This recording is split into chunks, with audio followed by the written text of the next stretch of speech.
Sir আপনার পার্সেলটা। ও আচ্ছা,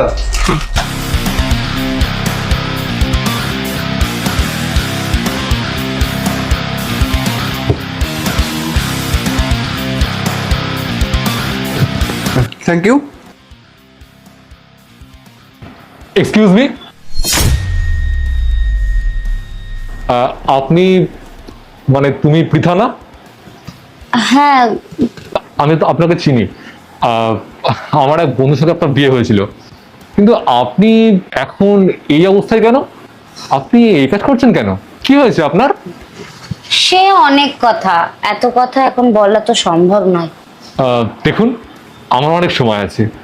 আমাদের আজকে ছুটির দিন, সানডে হলিডে, আমাদের এখন অনেক সময় আছে।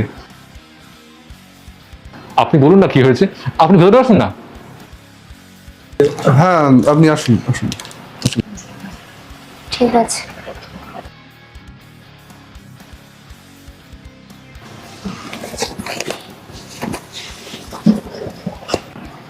আপনি মানে এত বড় লোকের স্ত্রী, আপনি এখন এসব ব্যাগ নিয়ে মানে আপনি এখন পার্সেল করছেন, কিন্তু কেন? দোষটা আমারই। আমি একজনকে ভালোবাসতাম, কিন্তু আমি তাকে ছেড়ে দিয়ে শুধুমাত্র টাকার জন্যে আমি একজনকে বিয়ে করি। কিন্তু সে সে যে এরকম হবে আমি ভাবতে পারিনি। তার জীবনে নতুন একজন আসে, আর সে আমাকে নিমেষে ভুলে যায়। তারপর আমাকে দিনের পর দিন অনেক অত্যাচার করে আমার উপরে, আর তারপরে লাস্টে আমাকে বাড়ির থেকে বের করে দেয়।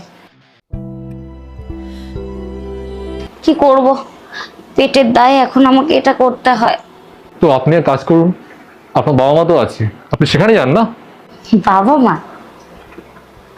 যে বাবা মাকে কাঁদিয়ে আমি ভালোবেসে চলে গেলাম, বাবা মার কথা ভাবলাম না, সেই বাবা মার কাছে ফিরে যাওয়ার মতো মুখ কি আমার আছে?